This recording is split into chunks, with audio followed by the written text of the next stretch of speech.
الحمد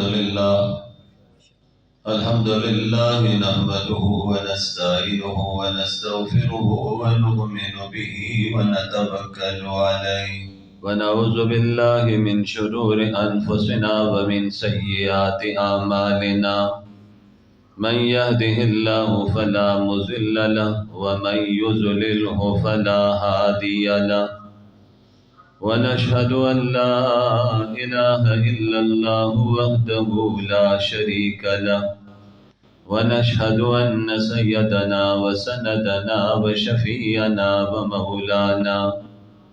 ومولانا محمدا عبده ورسوله صلى الله عليه وعلى آله وسلم تسليما كثيرا كثيرا أما بعد فأعوذ بالله من الشيطان الرجيم بسم الله الرحمن الرحيم هو الذي أرسل رسوله بالهدى ودين الحق ليظهره على الدين كله وكفى بالله شهيدا محمد رسول الله قال رسول الله صلى الله عليه وسلم أنا خاتم النبيين لا نبي بعدي صدق الله العظيم وصدق رسوله النبي الكريم إن الله وملائكته يصلون على النبي يا أيها الذين آمنوا صلوا عليه وسلموا تسليما اللهم صل وسلم على سيدنا ومولانا محمد وعلى آل سيدنا ومولانا محمد كما تحب وترضى عدد ما تحب وترضى وصل كذلك على جميع الأنبياء والمرسلين يا رب صل وسلم دائما أبدا على حبيبك خير الخلق كلهم هو الحبيب الذي ترجى شفاعته لكل حول من الأهوال مقتحم بڑی محبت عقیدت اور احترام کے ساتھ ایک مرتبہ نماز والا درود پاک ذرا آواز کے ساتھ پڑھ لیجیے اللہم صلی علی محمد وعلی آل محمد کما صلیت علی ابراہیم وعلی آل ابراہیم انک حمید مجید اللہم بارک علی محمد وعلی آل محمد کما بارکت علی ابراہیم وعلی آل ابراہیم انک حمید مجید معزز حاضرین محترم خواتین اللہ کے گھر میں متبرک دن میں ہم دین سننے سنانے کے لیے جمع ہیں اللہ سے دعا ہے اللہ ہم سب کی حاضری اپنی بارگاہ میں قبول فرمائے حضرات محترم جمعہ کا دن بڑی برکت والا دن ہے اللہ کے آخری پیغمبر جناب محمد الرسول اللہ صلی اللہ علیہ وسلم جن کے بارے میں ہمارا عقیدہ اور ایمان ہے اس کا اظہار بار بار کرتے بھی ہیں اور کرتے رہنا چاہیے کہ آپ اللہ کے آخری نبی ہیں اور آخری رسول ہیں اب آپ کے بعد قیامت تک کوئی نبی اور رسول نہیں آئے گا یہ فتنوں کا دور ہے ان فتنوں کے دور میں اپنے عقائد کا اظہار گاہے گاہے ضرور کرنا چاہیے حضرات بھی تشریف فرما ہے خواتین بھی سن رہی ہیں اپنے بچوں کو بٹھا کر بھی اولاد کو بھی بٹھا کر اپنے عقائد کا اظہار گھر میں کرنا چاہیے سب سے پہلا عقیدہ کہ اللہ وحدہ لا شریک ہے اس کا کوئی شریک نہیں ہے وہ ذات ایسی ہے کہ تھی ہے اور رہے گی جب کچھ نہیں تھا تو اللہ کی ذات تھی آج جب سب چیزیں موجود ہیں تو اللہ کی ذات ہے جب کل کچھ بھی نہیں ہوگا تو اللہ ہی کی ذات ہوگی جب دنیا کا نظام ختم کر دیا جائے گا تو قرآن کہتا ہے رب کائنات حضرت ملک الموت سے پوچھیں گے حضرت اسرائیل سے اب کون باقی بچا ہے تو حضرت اسرائیل جواب میں کہیں گے اللہ آپ کی ذات ہے اور میں اسرائیل موجود ہوں تو رب کائنات فرمائیں گے اب میں تمہیں بھی موت دیتا ہوں حضرت ملک الموت پر بھی موت آ جائے گی جو لوگوں کی روحیں قبض کرتا ہے وہ بھی فنا ہو جائیں گے پھر کون ذات باقی ہوگی صرف اللہ کی ذات باقی ہوگی قرآن کہتا ہے اس موقع پر اس کی تصویر کشی قرآن کرتے ہوئے کیا جملے کہہ رہا ہے؟ اللہ سوال کریں گے لمن الملک اليوم، آج کس کی بادشاہت ہے؟ کوئی جواب دینے والا نہیں ہوگا، سوال ہے، دہرایا جا رہا ہے، جواب کون دے؟ خود جواب فرمائیں گے للہ الواحد القہار، آج خدائے قہار کی بادشاہت ہے۔ پھر بھائیوں، سب سے پہلا عقیدہ کہ اللہ کی ذات وحدہ لا شریک ہے، کہہ دیجئے بے شک۔ اور جناب محمد الرسول اللہ اونچی آواز سے کہیے صلی اللہ علیہ وسلم۔ آقا نے ارشاد فرمایا مجھ پر درود کثرت سے پڑھا کرو، اور یہ بھی فرمایا شب جمعہ پر اور جمعہ کے دن درود کثرت سے پڑھو۔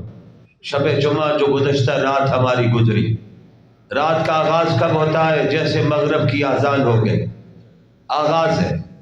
فرمایا اس میں درود کثرت سے پڑھو۔ اللہ نے ملائکہ کی ڈیوٹی لگائی ہوئی ہے، جو مجھ پر درود کثرت سے پڑھتے ہیں، درود پڑھتے ہیں، ملائکہ وہ درود لے کر میرے روزے پر پہنچتے ہیں، میری قبر مبارک پر آتے ہیں۔ ہمارا تو عقیدہ ہے وہ قبر بھی مبارک ہے، وہ مٹی بھی مبارک ہے، وہ شہر بھی مبارک ہے جس شہر میں آمنہ کے لال آرام فرما رہے ہیں، جناب محمد الرسول اللہ اونچی آواز سے صلی اللہ علیہ وسلم۔ میں بار بار آقا کا نام اس لیے لیتا ہوں تاکہ ہمیں درود پڑھنا پڑے گا۔ جب درود پڑھیں گے اللہ کی رحمتیں آئیں گی، اللہ راضی ہوگا، پروردگار گناہوں کو معاف فرمائے گا۔ کہہ دیجئے صلی اللہ، اونچی آواز سے کہہ دیجئے صلی اللہ علیہ وسلم۔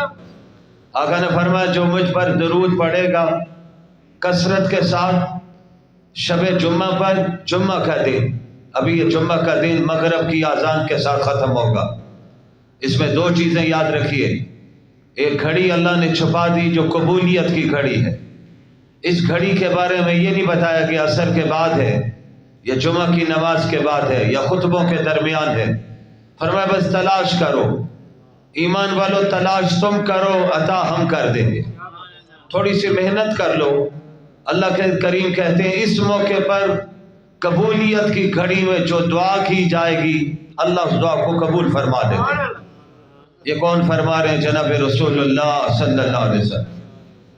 فرمایا درود مجھ تک پہنچایا جاتا ہے، ملائکہ لے کر پہنچتے ہیں۔ سنیے بڑی توجہ سے، فرمایا جو درود کثرت سے پڑھتا ہے اس کے لیے میری کل شفاعت واجب ہو جائے گی، میں اللہ کا پیغمبر اللہ کے سامنے اس کی شفاعت کروں گا۔ اللہ یہ وہ میرا امتی آیا ہے جو دنیا میں مجھ پر درود پڑھتا تھا، اس لیے اپنے مزاج میں اس چیز کو شامل کیجیے، درود کی کثرت۔ اللہ کریم خود فرماتے ہیں میں پروردگار ہوں، خالق کائنات ہوں، سارے رسولوں کا خالق اور مالک ہوں۔ سنیے بھائی، تمہارے پیغمبر آمنہ کے لال کا بھی خالق ہو، لیکن مجھے آپ کے پیغمبر سے اتنا پیار اور محبت ہے کہ میں رب آمنہ کے لال پر درود پڑھتا ہوں، درود بھیجتا ہوں۔ ہمارے اور رب کے درود پڑھنے میں فرق ہے۔ ہم تو اللہ سے کہتے ہیں اللہ درود بھیج دیجیے، کس پر؟ جناب محمد الرسول اللہ پر صلی اللہ علیہ وسلم۔ اللہ کا درود کیا ہے؟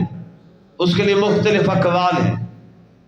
فرمایا اللہ کریم ملائکہ کے سامنے اپنے پیغمبر کا ذکر فرماتے رہتے ہیں، ان کی عظمت بلند فرماتے ہیں۔ ملائکہ فرشتے رب کی بنائی ہوئی مخلوق جن کی کوئی تعداد نہیں جانتا ہے، ہمارا ایمان ہے اتنی بڑی تعداد ہے۔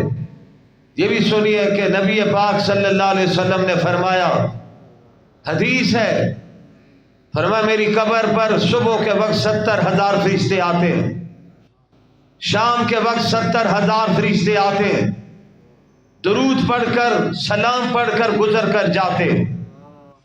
فرمایا جو ایک مرتبہ آ جاتا ہے قیامت تک دوبارہ نہیں آ سکے گا۔ آپ اس سے اندازہ کر لیجئے کہ ملائکہ کی تعداد کتنی زیادہ ہے۔ فرشتے بھی اللہ کی مخلوق ہے، جیسے انسان اللہ کی مخلوق، ملائکہ بھی اللہ کی مخلوق ہے، جنات بھی اللہ کی مخلوق ہے۔ وہ مخلوقات اللہ نے بنائی جو آج ہماری نظروں سے اوجھل بھی ہے، لیکن اللہ نے بنائی، ان کی تعداد کوئی بھی نہیں جانتا ہے، وہ بنانے والا جانتا ہے جس نے ان کو وجود عطا فرمایا۔ فرمایا ملائکہ ہم نے ان کی ڈیوٹی لگائی ہوئی، کرامن کاتبین۔ جمعہ پڑھنے والوں ذرا توجہ سے سنو، تمہارے دائیں کندھے پر بھی اور بائیں کندھے پر بھی فرشتہ بیٹھا ہوا ہے۔ جو تم نیکی کی بات کرتے ہو دائیں کندھے والا اسے نوٹ کرتا ہے۔ خدا نخواستہ زبان سے جھوٹ نکلا، گالی آئی، برے الفاظ آئے، اسے بائیں کندھے والا فرشتہ نوٹ کرتا ہے۔ تمام ریکارڈ تمہارا تیار ہو رہا ہے، کہ جب اللہ کی بارگاہ میں تم پیش ہوگے، تمہارے نامہ اعمال تمام کا تمام تمہارے سامنے رکھ دیا جائے گا۔ میرے فرشتوں کی ایک ایک ڈائری تمہارے سامنے ہوگی، تمہیں کہا جائے گا بتاؤ اس میں کوئی غلط تو نہیں ہے۔ دن لکھا ہوا ہے، وقت لکھا ہوا ہے، لمحات لکھے ہوئے ہیں، مقام لکھا ہوا ہے، گواہ لکھے ہوئے ہیں۔ آؤ جواب دو۔ دنیا کی عدالت میں سوال آ جائے، جواب دینا مشکل ہو جاتا ہے۔ ذرا سوچئے جب بارگاہ عزی میں سوال آ جائے گا، کون وہاں پہ بچ سکے گا؟ اس لیے پناہ چاہیے، معافی مانگیے، اللہ کو راضی کیجئے، توبہ استغفار کیجئے، درود پڑھیے، نماز کی پابندی کیجئے، قرآن کی تلاوت کیجئے، تاکہ جب رجسٹر سامنے آئے، ملائکہ رپورٹ پہنچائیں، اللہ اس نے فلاں دن کے وقت بھی بیٹھ کر قرآن پڑھا، رات کو بھی قرآن پڑھا، زبان سے درود پڑھتا رہا، نمازوں کی پابندی کی ہے۔ سب سے پہلا سوال نماز کے بارے میں ہوگا۔ فرمایا جس کا نماز کا کھاتا اگر ٹھیک آ جائے گا، رب فرمائے گا آؤ ہم اس کے لیے آسانیاں پیدا فرما دیتے۔ نماز کی پابندی کیجیے، 5 وقت نماز پڑھی، اللہ کے سامنے جھکیے۔ قرآن کہہ رہا ہے، اللہ کے پیغمبر جناب محمد الرسول اللہ اونچی آواز سے کہہ دیجئے صلی اللہ علیہ وسلم ارشاد فرمایا، ایک مرتبہ درود پڑھنے پر اللہ کی 10 رحمت اترتی، 10 گناہ معاف کر دیے جاتے ہیں، 10 درجے بلند کر دیے جاتے ہیں، نامہ اعمال نیکیوں سے بھر دیا جاتا ہے۔ بزرگوں نے یہاں تک فرمایا جب کوئی درود پڑھتا ہے، ملائکہ جب درود اللہ کے پاک نبی کی بارگاہ میں پہنچاتے ہیں تو نام لیتے ہیں، اللہ آپ کے فلاں امتی نے جس کے باپ کا نام یہ ہے اس نے درود کا تحفہ بھیجا ہے۔ ہم کتنے خوش نصیب ہوں گے جب نبی کے سامنے ہمارا نام آئے گا۔ اور جمعہ پڑھنے والوں، جب آپ درود پڑھو گے آپ کی وجہ سے آپ کے والد کا نام بھی سامنے آئے گا۔ کہہ دو صلی اللہ ہو، اونچی آواز سے کہہ دو صلی اللہ علیہ وسلم۔ میرے نبی، ہم سب کے نبی، ساری کائنات کے نبی، جو اللہ کے آخری نبی بن کر آئے، آخری رسول بن کر آئے، کیا ارشاد فرمایا جو درود کثرت سے پڑھتا ہے، کل معاشر کے میدان میں ملائکہ اس کو لا کر میرے ساتھ کھڑا کرتے جائیں گے۔ میں پوچھوں گا یہ کون لوگ ہیں؟ جواب آئے گا آقا وہ لوگ ہیں جو آپ پر کثرت سے درود پڑھا کرتے تھے۔ حضرت والد ماجد ایک مثال دیا کرتے تھے، اگر آپ کا کوئی دوست، کزن، بھائی کسی بڑے افسر کے ساتھ لگا ہو، گورنر، چیف منسٹر کے ساتھ، اور روزانہ کہے میرے فلاں بھائی نے آپ کو سلام بھیجا ہے، میرے والد نے آپ کو سلام بھیجا ہے، چند دنوں کے بعد، 10 دنوں کے بعد افسر سے ملاقات ہوئی، اس نے جا کر تعارف کروایا یہ فلاں ہے، افسر نام لے گا تو افسر پہچان لے گا۔ بات کو سمجھیے، مثال سے سمجھا رہا ہوں، ہمارے حضرت سمجھایا کرتے تھے، اللہ ان کی قبر کو نور سے بھر دے، جملہ فرماتے تھے لوگوں آج اگر افسر کے سامنے 20 دن 25 دن سلام پہنچے، ملاقات ہو، صرف نام لیا جائے، افسر سینے سے لگا لے گا، یہ مجھے سلام بھیجتے تھے، اور جب ہم نبی کی بارگاہ میں روزانہ درود بھیجیں گے اور محشر کے میدان میں پہنچیں گے، اپنا نام نبی کے سامنے لیں گے، نبی فوراً سینے کے ساتھ لگا لیں گے، یہ میرا وہی امتی ہے جو روزانہ درود مجھے بھیجتا تھا۔ پڑھ دو ایک دفعہ صلی اللہ، اونچی آواز سے کہہ دو صلی اللہ علیہ وسلم، کثرت سے درود پڑھی۔ کوئی پریشانی مشکل آ جائے درود نہ چھوڑیے، اپنے اکابر کی تاریخ کو پڑھیے، اسلاف کی تاریخ کو پڑھیے۔ اس تفصیل میں نہیں جانا چاہتا ہوں، دو باتیں عرض کرنا چاہتا ہوں۔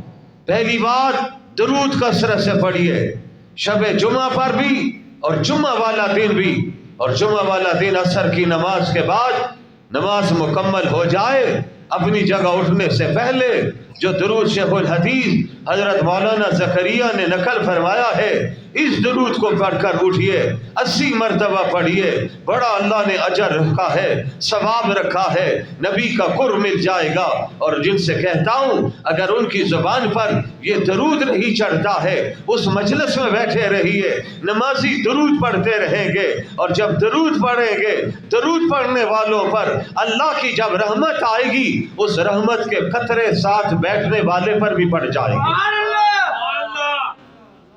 اہتمام کیجیے۔ دوسرا اہتمام، شب جمعہ پر سورۃ دخان کو پڑھیے۔ قرآن مجید میں سورۃ دخان موجود ہے۔ اللہ کے پاک نبی نے فرمایا جو سورۃ دخان شب جمعہ پر پڑھے گا، اللہ اس کی مغفرت فرما دے گا۔ ایک سورت کچھ سبق لے کر جائیے، کچھ زندگی کو بدلیے، گھر میں تھوڑا سا انقلابی پیغام بھی دیجیے۔ جب گھر میں ماں بیٹھ کر رات کے وقت سورہ ملک کی تلاوت کرے، شب جمعہ پر سورۃ دخان پڑھے، سورہ یاسین پڑھے، اولاد جب دیکھے گی تو اولاد کی تربیت ہو جائے گی۔ اولاد سے کہیے بیٹا تم بھی یہ سورت پڑھو، اگر آپ کو نہیں آتی میں تلاوت کرتی ہوں یا کرتا ہوں، تم سن لیجئے، بچے کو شوق پیدا ہو جائے گا۔ میرے نبی فرماتے ہیں جو سورۃ دخان کو پڑھے، ایک حدیث میں ارشاد فرمایا اللہ اس کے مغفرت فرما دیتے ہیں۔ فرمایا جو درود پڑھتا ہے اس کے لیے، سورۃ دخان پڑھتا ہے اس کے لیے اللہ کے 70,000 فرشتے رب سے اس کی مغفرت کی دعا کرتے ہیں۔ معمولی نہ جانی، تھوڑی سی محنت کیجیے، تھوڑا سا وقت نکالیے، اولاد کی تربیت کیجیے۔ اگر آج کی اولاد کی تربیت کے لیے سکول کالج جانا ضروری ہے، میں اس کا مخالف نہیں ہوں، واپس آئے ٹیوشن ہونی چاہیے، تو 1-1.5 گھنٹہ قرآن کی تلاوت کے لیے بھی ہونا چاہیے، استاد ہونا چاہیے جو آ کے قرات سے سکھائے، قرآن پڑھائے، تلفظ ٹھیک ہو جائے۔ اس کے نتیجے میں بچہ جب قرآن پڑھے گا، اور یہی بچہ اگر حفظ کر رہا ہو، گھر واپس آئے، ماں اس کو کہے بیٹا سونے سے پہلے جو سبق تم نے کل جا کے سنانا ہے وہ بیٹھ کر ہمارے سامنے پڑھو، ذرا اونچی آواز سے پڑھو، تمہیں بھی یاد ہو جائے گا۔ میں بھی قرآن کھول لیتی ہوں، تیری بہن بھی قرآن کھول لیتی ہے، تیری خالہ بھی بیٹھی ہوئی ہے یہ بھی قرآن کھول لیتی ہے، ہم سب قرآن کھولیں گے، تو پڑھتا جائے گا، ہم سنتے جائیں گے، تجھے پڑھنے پر ثواب ہے، ہمیں سننے پر ثواب ہے۔ تیرے پڑھنے میں تو نے جب استاد سے پڑھا ہے تیرا تلفظ ٹھیک ہو گیا ہے، ہم سنیں گے، ہمارا تلفظ بھی اللہ ٹھیک فرما دے گا۔ آج اولاد کی تربیت کی بہت ضرورت ہے۔ معاشرہ بگاڑ کی طرف جا رہا ہے، معاشرہ گناہوں کی طرف جا رہا ہے، معصیت کی طرف جا رہا ہے، لتھڑتا چلا جا رہا ہے۔ میں اس معاشرے کی کس کس بات کا ذکر کروں؟ یہی وہ معاشرہ ہے، بڑی معذرت سے جملہ کہنے لگا ہوں، جس معاشرے میں آج گناہ کو گناہ نہیں سمجھا جا رہا۔ گناہ گناہ ہے، کوئی دنیا کی طاقت اس گناہ کو ختم نہیں کر سکتی ہے۔ جن گناہوں کا اعلان اللہ نے قرآن میں کر دیا، جن گناہوں کے بارے میں اللہ کے پاک پیغمبر نے فرما دیا، گناہ کبیرہ بھی بیان کر دیے گئے، گناہ صغیرہ بھی بیان کر دیے گئے، معافی کا طریقہ بھی سکھا دیا ہے، استغفار بھی سکھا دی۔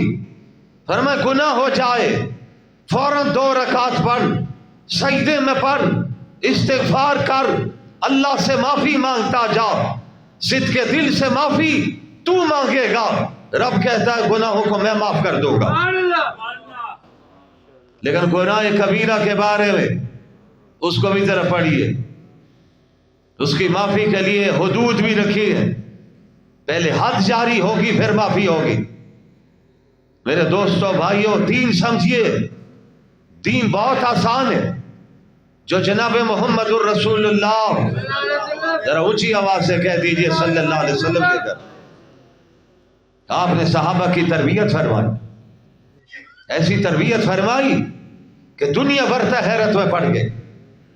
ایسے پاک باز لوگ آئے، دنیا حیران ہو گئی کہ جس معاشرے میں، اس معاشرے میں بھی گناہ کو گناہ نہیں سمجھا جاتا تھا، معمولی بات پر قتل و قتال ہوتا تھا، تلواریں چلتی تھی، لیکن جب نبی کی صحبت میں آئے، قرآن پڑھا، نبی کا چہرہ انور دیکھا، آپ کی زبان فیض ترجمان سے اللہ کا دین سیکھا، پھر وہی لوگ تھے، مکہ کے باسی تھے، مکہ کے رہنے والے تھے، قرب و جوار میں رہنے والے تھے، جو پہلے کسی سے نہیں ڈرتے تھے، جانوروں سے، درندوں سے ڈرتے تھے، لیکن ان کے دل میں جب اللہ کا ڈر آیا ہے، رب کعبہ کی قسم، ان کی تاریخ کو اٹھا کر دیکھیے، پھر دنیا کا بڑے سے بڑا درندہ بھی ان سے ڈرتا تھا، وہ صرف اللہ کی ذات سے ڈرتے تھے۔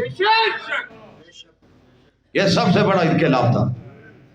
افریقہ کے جنگلوں میں، آئیے ایمان تازہ کروں، نبی کے شاگرد پہنچے، ہمارے نبی، ساری کائنات کے نبی، اللہ کے آخری نبی اور آخری رسول جناب محمد الرسول اللہ صلی اللہ علیہ وسلم کے شاگردان رشید پہنچے افریقہ کے جنگلوں میں، دین پھیلانے کے لیے نکلے۔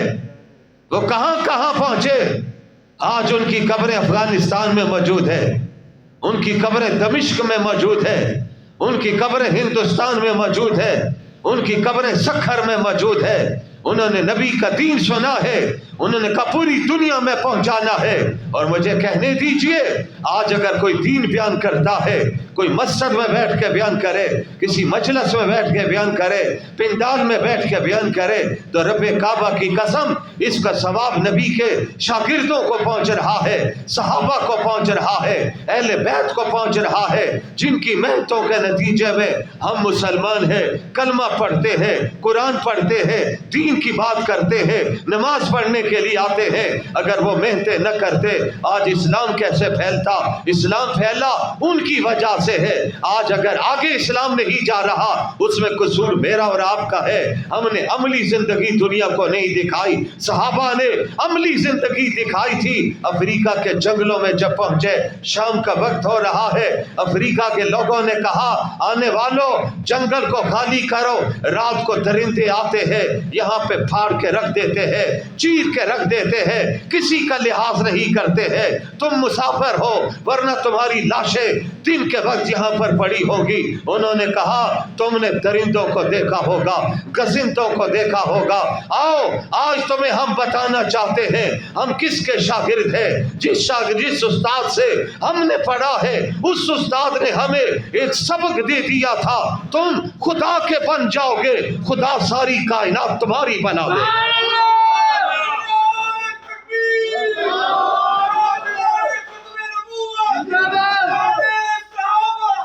صحابی امیر ان کا مخاطب کرتا، انسان کے دل میں خوف ہوتا ہے۔ کسی پہاڑ پہ جنگل میں چلے جائیے، رات ہونے لگے تو کہتے ہیں جلدی چلنا چاہیے، کوئی درندہ نہ آ جائے، مری کے پہاڑوں پر ہو یا ناران کے پہاڑوں پر واپسی کیجئے۔ دیکھو نبی کے شاگرد، رب نے ان کو کتنا نوازا ہے۔ وہ کہنے والے، افریقہ والے پیغام دے رہے ہیں جنگل کو خالی کرو۔ انہوں نے کہا ہم جنگل کو نہیں خالی کریں گے، ابھی میں بیان کروں گا، تم دیکھو گے درندے جنگل کو خالی کرتے ہوئے نظر آئیں گے۔ تاریخ لکھتی ہے، صحابی شام کا وقت ہوا، اس نے کھڑے ہو کر درندوں کو مخاطب کیا، اس نے کہا درندوں شیر اور چیتے تم بھی سنو، انسانوں کو چیرنے اور پھاڑنے والوں تم بھی غور سے سنو، میں اللہ کے آخری نبی کا غلام آیا ہوں، کہو سبحان اللہ۔ میں تمہیں پیغام دینا چاہتا ہوں، شام سورج ڈھلنے سے پہلے پہلے جنگل کو خالی کر دو۔ آج ہی جنگل میں تمہارا پڑاؤ نہیں ہوگا، آج یہاں پر اللہ کے نبی کے شیروں کا پڑاؤ پڑے گا۔ سبحان اللہ۔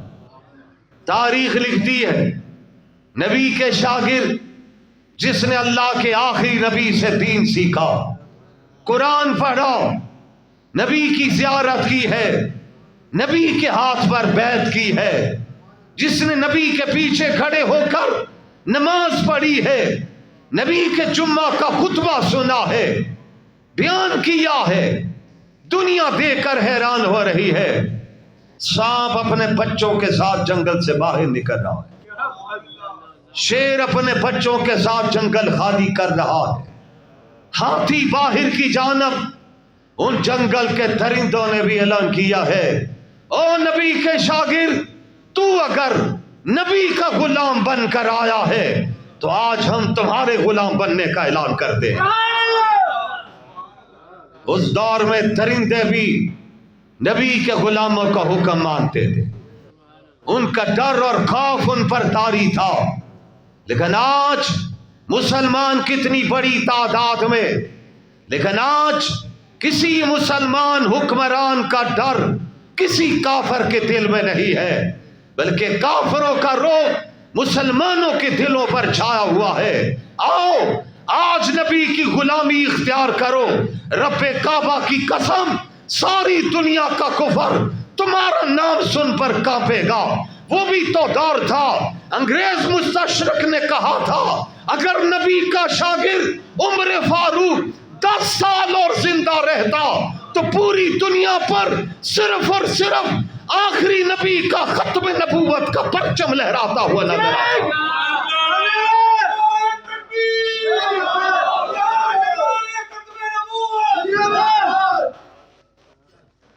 کافر کہہ رہا، مستشرق کہہ رہا ہے، اسے ایمان کہتے ہیں، انہوں نے کلمہ زبان سے نہیں کلمہ دل سے پڑھا تھا، نبی کی غلامی اختیار کی، انہوں نے سب کچھ چھوڑ دیا ہے، نہیں چھوڑا تو نبی کی غلامی نہیں چھوڑی، غلام بن کر آئے، پھر اسی غلامی میں تو بادشاہت ہے، اسی غلامی میں پھر تو کمال ہے، اسی غلامی میں تو عروج ہے۔ ظاہری غلامی ہوتی ہے، عروج نہیں ملتا ہے۔ جو نبی کا غلام بن جاتا ہے اللہ اسے دنیا میں بھی عروج دیتا ہے، آخرت میں بھی عروج عطا کر دے۔ اس غلامی کی طرف آئی، غلامی کیا ہے؟ نبی جو فرما دیں وہ کر گزرو، بولو کہو بے شک، جسے نبی روک دے رک جاؤ، اسے غلامی کہتے ہیں۔ یہ نہیں جو مجھے پسند ہو کہ میں سنت اختیار کر لیتا ہوں، مولانا صاحب اس سنت کے حوالے سے میرا دل، میرا شرح صدر نہیں۔ ارے اپنی چھوٹی سی کھوپڑی کو نبی کی سنتوں کے سامنے سوالات کی دنیا نہ لایا کر، خاموشی اختیار کر۔ رب کہتا جو میرا نبی کہتے اس کی اطاعت کر، اطاعت تو کرتا جا، جنت میں عطا کرتا جاؤں گا۔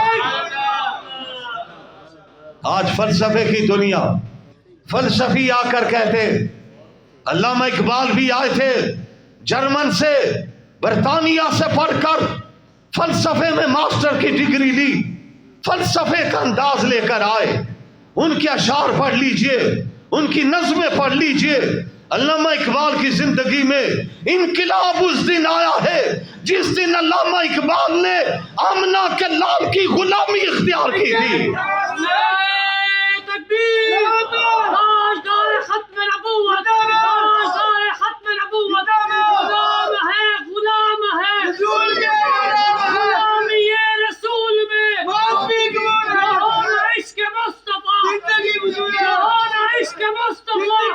زندگی فضول ہے، نبی کی غلامی ہوگی تو زندگی بھی کامیاب قبر بھی کامیاب ہے. رب کعبہ کی قسم معاشر کے میدان میں نبی در سفارش کریں گے، رب جنت عطا فرما دیں گے.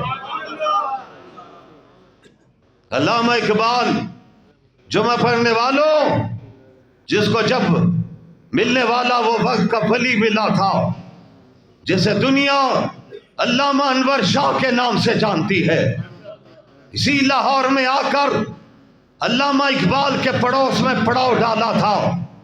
مولانا طالوت حضرت علامہ اقبال کو لے کر علامہ انور شاہ کے پاس پہنچے تھے. یاد ہوگا 3-4 جمعے پہلے اس واقعہ کو چھیڑا تھا. آج پھر اسی کی طرف آ رہا ہوں، اللہ کی توفیق سے آ رہا ہوں. لیکن جمعہ میں چہرے مجھے کئی نظر آ رہے، انہیں پیغام دینا چاہتا ہوں. میں نے تاریخ میں پڑھا ہے علامہ اقبال کی زندگی میں انقلاب اس دن آیا جس دن بزرگوں کی صحبت میں بیٹھ کر علامہ اقبال کی زبان پر درود جب جاری ہوا. تاریخ لکھتی ہے مولانا طالوت لاہور کا ایک بڑا عالم دین تھا. وہ حضرت علامہ اقبال کے بہت گہرے قریبی دوست تھے. علامہ اقبال جس مجلس اور محفل میں جاتے تھے مولانا طالوت ساتھ ہوتے تھے. بعض علماء نے اعتراض بھی کیا مولانا طالوت پر، آپ علامہ اقبال کی ہر مجلس کا حصہ کیوں بنتے ہیں؟ فرمایا تمہیں معلوم نہیں، میں علامہ اقبال کے ساتھ یارانہ لگا کر اسے بھی جنت کے دروازے پہ پہنچانا چاہتا ہوں، خود بھی جنت کے دروازے پہ جانا چاہتا ہوں. آج بھی جذبہ ہمارا یہی ہونا چاہیے. ہم کسی نوجوان سے دوستی لگائیں اس مطمع نظر سے کہ یہ نوجوان میرے ساتھ 5 وقت کا نمازی بن جائے. اس دوستی کا لطف آئے گا، مزہ آئے گا. مزہ آئے ایک گلی کی نکر سے آپ داخل ہو رہے ہو اور دوسری گلی کے راستے سے آپ کا نوجوان دوست داخل ہو رہا ہو. دونوں مسجد کے گیٹ پر پہنچے، نماز با جماعت پڑھے، نفل پڑھ کے نکلے، ایک دوسرے کے لیے دعائیں کرتے ہوئے نکلے. مجھے بتائیے کیا اس دوستی پر اللہ اور اس کے رسول راضی نہیں ہوں گے؟ یقیناً ہو. تو دوست کا چناؤ بھی سوچ سمجھ کے کیجئے. برائی کی طرف لے جانے والا آپ کا دشمن ہو سکتا ہے، دوست نہیں ہو سکتا. غلط کام کی دعوت دینے والا دوست نہیں. میرے عزیز طلباء بھی بیٹھے ہوئے، نوجوان بھی، بزرگ بھی، انہیں پیغام دینا چاہتا ہوں، دوست وہی ہوگا جو آپ کو نیکی کی طرف لے کر جائے گا. الحب للہ. آپ کسی سے محبت اس لیے کریں یہ اللہ والا ہے. کہو سبحان اللہ. حضرت حسن بصری رحمت اللہ علیہ کے بارے میں آتا ہے، کہو مل کے رحمت اللہ علیہ. اونچی آواز سے کہو نا. ولیوں کے ماننے والے. حضرت مولانا احمد علی فرمایا کرتے تھے لوگوں ولیوں کے جوتوں میں وہ موتی ملتے ہیں جو بادشاہوں کے تاجوں میں نہیں ملتے. وہ ولی جو میں پڑھنے والوں، ولی کی پہچان اس کے چہرے پہ نظر پڑے خدا یاد آ جائے. اس پہ نظر پڑے تو سنتیں تازہ کرنے کے لیے جذبہ پیدا ہو جائے. اسے ولایت کہتے ہیں. پہچان لیجیے، اللہ نے آنکھیں دی ہیں، دیکھ لیجیے.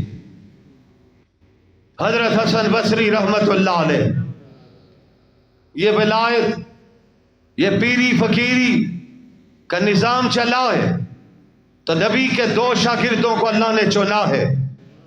پہلا شاگرد حضرت سیدنا ابو بکر صدیق آتے ہیں. کہو اونچی آواز سے رضی اللہ تعالیٰ.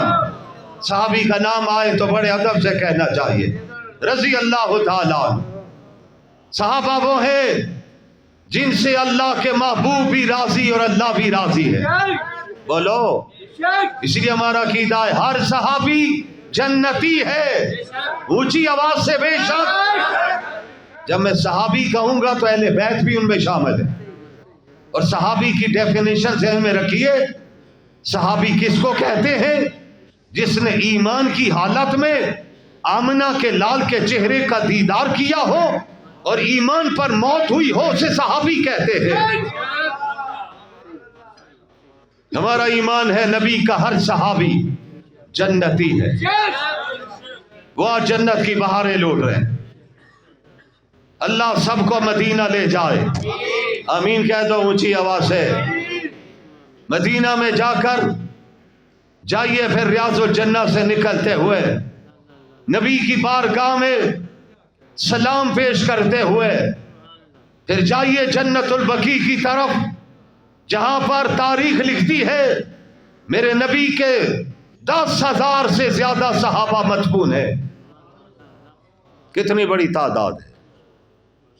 شاگردان رشید، جن میں وہ صحابی جس نے 80 سال کی عمر میں بھی اللہ کے قرآن کی تلاوت کو نہیں چھوڑا تھا، جسے دنیا عثمان غنی کے نام سے جانتی ہے۔ 80 سال کی عمر پائی، شہادت کا وقت آیا، قرآن کے کتنے عاشق کہ دشمن گھر میں اسلحہ لے کر پہنچے، عثمان غنی نے اللہ کے قرآن کی تلاوت کو نہیں چھوڑا۔ رب نے کہا عثمان تجھے قرآن سے پیار ہے تو مجھے تجھ سے پیار ہے۔ کل شہید آئے گا، اس شہید کے لیے زمین کا ٹکڑا گواہ بنے گا، کسی کے لیے احد کی زمین گواہ بنے گی، کسی کے لیے نبی کا محراب گواہ بنے گا۔ عثمان تو کتنا خوش نصیب ہے، تیرے لیے اللہ کا قرآن گواہ بن کے آئے گا۔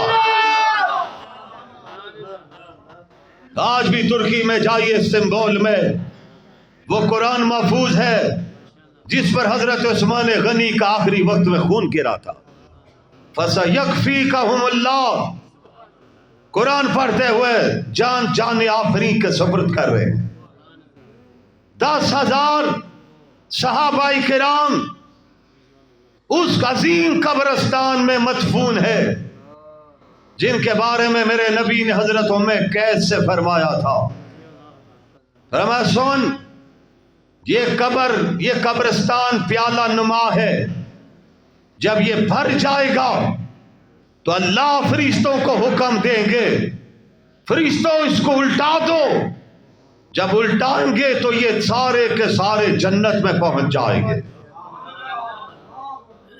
ایک جوڑ لگا دوں، جنت البقیع میں ہے تو ساتھ ہی تو ریاض الجنہ ہے، ارے ساتھ ہی تو جنت کا ٹکڑا بھی ہے، اور بالکل پڑوس میں جنت کے مالک بھی پڑے ہوئے ہیں۔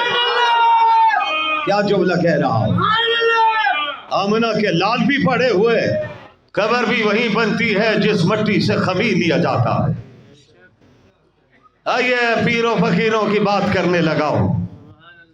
میں اللہ کے فضل سے پیروں فقیروں کا ماننے والا ہوں۔ ہمارے بڑوں کے لیے وہی سلسلہ موجود تھا، سلسلہ چلا، یہ بیعت کا سلسلہ، مرشد بنانے کا سلسلہ، تصوف کی دنیا سجانے کا سلسلہ، دل کو اللہ کی یاد میں مصروف کرنے کا سلسلہ۔ یہ سلسلہ چلا ہے تو حضرت صدیق اکبر سے چلا۔ جمعہ پڑھنے والوں، پھر یہی سلسلہ چلا ہے تو شیر خدا حضرت علی مرتضیٰ سے چلا ہے۔ کہو اونچی آواز سے رضی اللہ تعالی۔ کیسا رب نے چناؤ کیا ہے، پہلے آنے والے وہ دنیا تصوف کی سجائے، رب کی بارگاہ میں ذکر الہی میں مصروف اور مشغول ہو، اور پھر آخری وہی سلسلہ خلیفہ چہارم حضرت علی مرتضیٰ تک جا پہنچے۔ آگے پھر اس دنیا کو سجانے کے لیے بڑے بڑے آئے، ان میں بڑے نام حضرت حسن بصری، حضرت جنید بغدادی، یہ آغاز ہو رہا، رحمہم اللہ، اللہ ان کی قبروں کو نور سے بھر دے، آمین کہیے۔ یہ ذکر فکر ان لوگوں نے تو سکھایا ہے۔ حضرت حسن بصری بازار گئے غلام خریدنے کے لیے، بازار میں نظر پڑی ایک غلام پسند آیا، چہرے پہ نظر پڑی، کوئی اللہ کا بندہ نظر آیا، حضرت حسن بصری نے غلام خریدا، گھر پہنچے، غلام سے پوچھا تمہارا نام کیا ہے؟ توجہ سے جملے سنی۔ اس نے کہا آقا میرا نام تو کچھ بھی نہیں، میرا مالک جو میرا نام رکھ دے گا وہی میرا نام ہوگا۔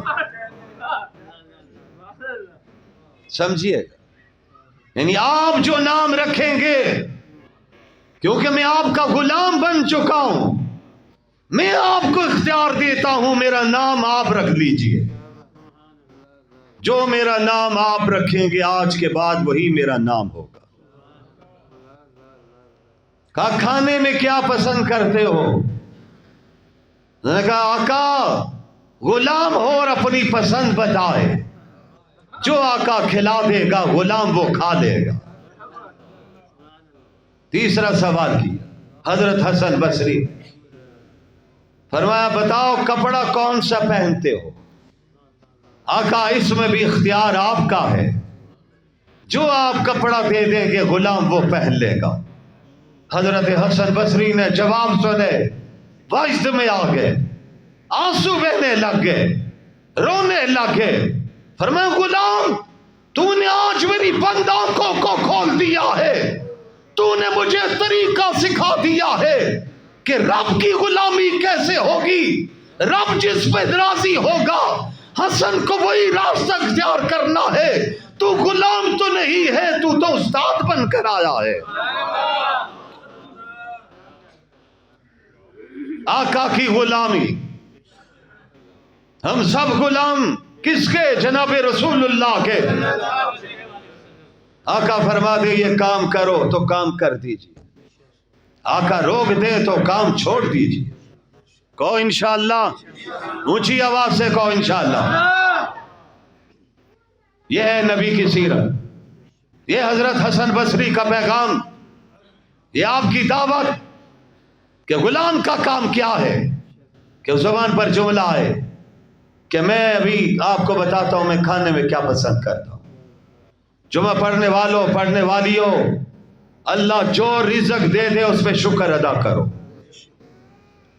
سمجھیے، دال سے ساتھ روٹی ملے عزت کے ساتھ، اس سے بڑھ کر کمال کی کوئی چیز بھی نہیں ہے۔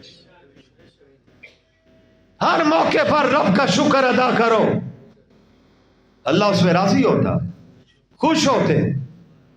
پیغام سمجھیے، آج ایک نکاح کی تقریب ہے، میں اس لیے اپنے موضوع کو ذرا مختصر کر رہا ہوں تاکہ ابھی ہم نکاح کا آغاز کریں۔ ہمارے نمازی ساتھی ابو بکر دنیا سے رخصت ہو گئے، آج ان کی بیٹی کا نکاح ہے۔ اللہ اکبر، جن کا نکاح ہے ماشاءاللہ ہمارے عزیز ہیں اور ان کی بیٹی ہماری عزیزہ ہے۔ نکاح فارم آگے،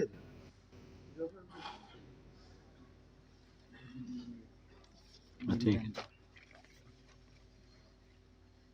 اچھا آپ کی طرف سے بھی ٹھیک ہے۔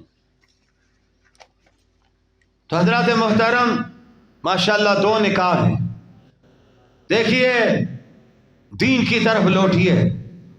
اب مسجد میں نکاح کرنے کے کتنے فوائد ہیں، فضولیات سے بچیں گے، اخراجات سے بچیں گے۔ سب سے بڑی بات اللہ کے گھر میں نکاح ہو، اور فرمایا جس طرح ہم رات کے وقت آسمان کی طرف نگاہ اٹھاتے ہیں، ہمیں آسمان پر ستارے چمکتے ہوئے نظر آتے ہیں، اسی طرح آسمان سے جب ملائکہ زمین پر نگاہ ڈالتے ہونے تو اللہ کے گھر اور مسجدیں چمکتی ہوئی نظر آتی ہیں۔ اللہ کا گھر روئے زمین کا سب سے بہترین ٹکڑا مسجد ہے، جہاں پہ سجدہ ہوتا ہے، جہاں اللہ کی صرف عبادت ہوتی ہے، جہاں سجدہ صرف اللہ ہی کے لیے ہوگا۔ بولو آپ بتائیے، سجدہ کسی اور کے لیے جائز ہے؟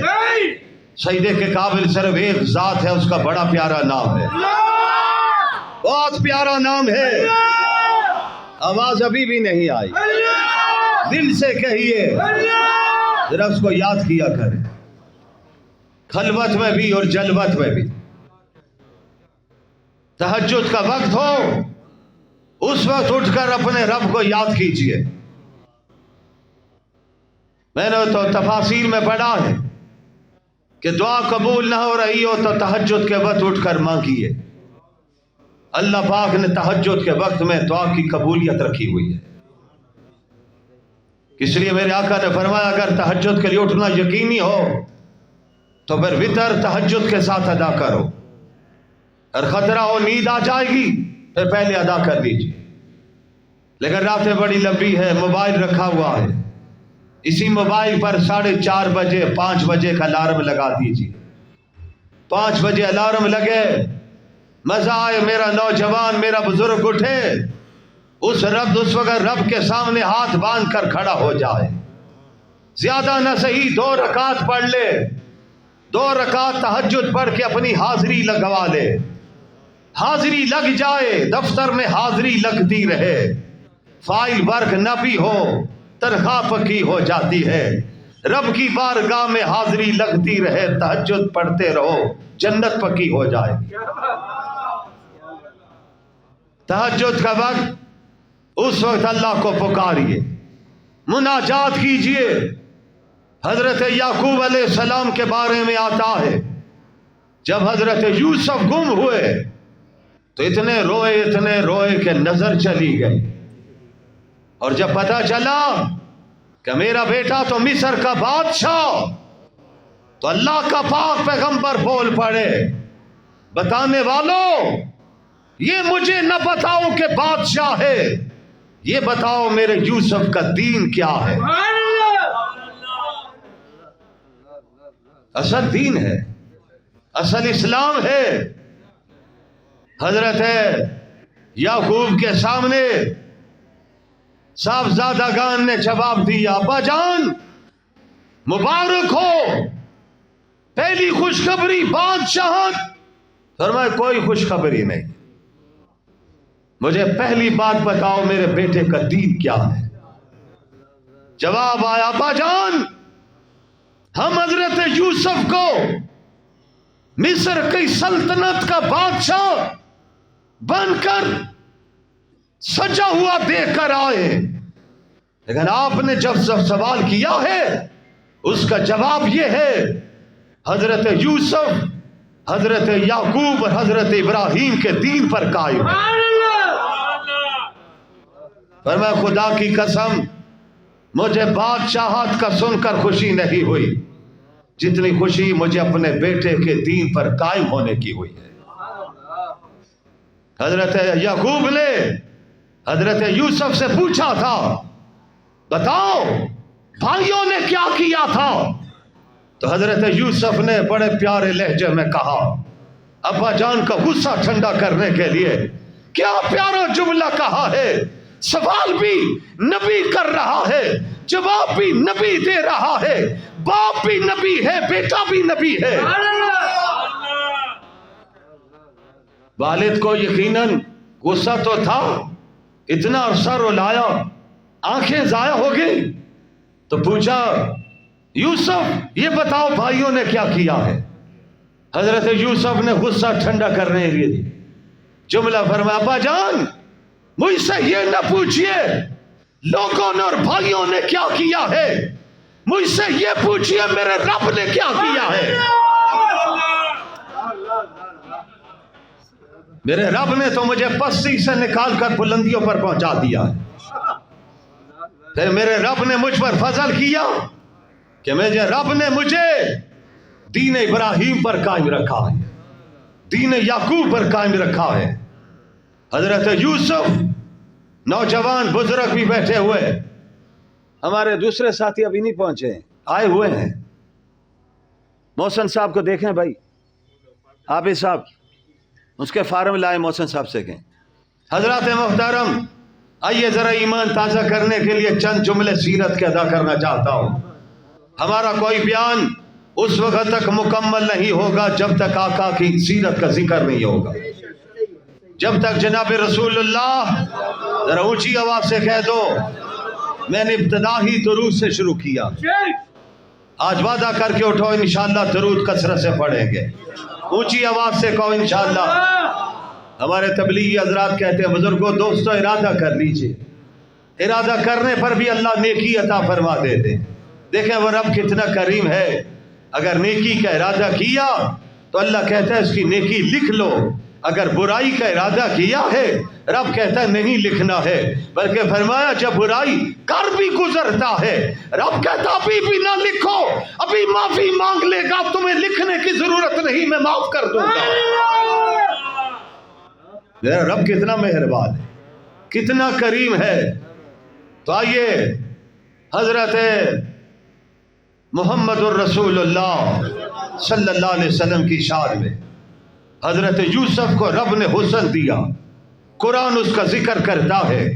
سورہ یوسف کو پڑھیے، قرآن کو کھولیے، قرآن بتاتا ہے مصر کی عورتوں نے، زلیخا نے بھی دل دیا ہے اور مصر کی عورتیں بھی پہنچی ہے، انہوں نے جب حضرت یوسف کے حسن کو دیکھا ہے تو وہ ہاتھ میں چھریاں پکڑی ہوئی تھی، سیب کاٹ رہی تھی، پھل کاٹنے لگی تھی، کوئی بھی پھل موجود تھا اس کو کاٹنے میں مصروف تھی، لیکن جب نظر اس نے یوسف پہ پڑی، یعقوب کے بیٹے کے چہرے پہ پڑی، اللہ کے پیغمبر کے بیٹے کے پہ نظر پڑی ہے، اور بیٹا بھی وہ ہے جس کی پیشانی میں نور نبوت نظر آ رہا ہے، وہ پھل کاٹنے کے بجائے انگلیاں کاٹ بیٹھی اور جملہ کہا یہ تو بشر نہیں لگتا ہے، یہ تو ملک لگتا ہے، آسمان سے اترا ہوا فرشتہ لگتا ہے، اتنا حسین و جمیل تو ہم نے کائنات میں نہیں دیکھا ہے۔ حضرت یوسف کے حسن کو دیکھ کر انگلیاں کاٹ دی۔ حضرت عائشہ کہتی ہے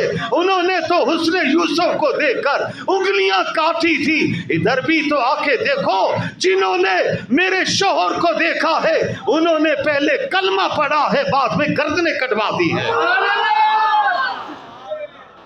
جناب محمد الرسول اللہ، ذرا اونچی آواز سے کہہ دیجئے صلی اللہ علیہ وسلم کے حسن کو دیکھا۔ آئیے نبی کے سیرت کو ماننے والوں، آخری پیغام رات کا آخری پہر ہو، حضرت خواجہ مجذوب یاد آئے، دور حضرت شاہ اشرف علی کا ہے، حکیم الامت حضرت مولانا شاہ اشرف علی رحمہ اللہ کا ہے۔ حضرت خواجہ مجذوب آئے تو انہوں نے حضرت کے سامنے شعر پڑھا، کہا حضرت رات کا آخری وقت ہو اور میرے پاس اللہ کا مصلی ہو، سجدی کی جگہ ہو، میں اس وقت اپنے رب کو یوں مخاطب کروں گا۔ حدیث میں آتا ہے اللہ کے پاک نبی فرماتے ہیں کہ میرا رب کہتا ہے میں کائنات میں کہیں نہیں سماتا ہوں، سماتا ہوں تو ایمان والوں کے دلوں میں سماتا ہوں۔ حضرت خواجہ مجذوب کہتے ہیں آخری پہر اس وقت میں رب کو مخاطب کر کے کہوں گا ہر تمنا دل سے رخصت ہو گئی، دن ہے دولت کاروبار کارخانہ فیکٹری، ربا اس وقت میرے پاس کوئی بھی نہیں، تیری ذات موجود ہے اور میں تجھے مخاطب کر کے کہہ رہا ہوں ہر تمنا دل سے رخصت ہو گئی، اب تو آ جا، اب تو خلوت ہو گئی۔ جنہیں سمجھ آئیے وہ کہیں سبحان اللہ۔ بس آخری پہر میں اٹھیے، 2 رکعت پڑھیے، پھر اللہ سے مناجات کیجئے، سمجھیے گا بات، اس وقت اللہ سے مانگیے، پھر دیکھیں اللہ کیسے راضی ہوتا ہے۔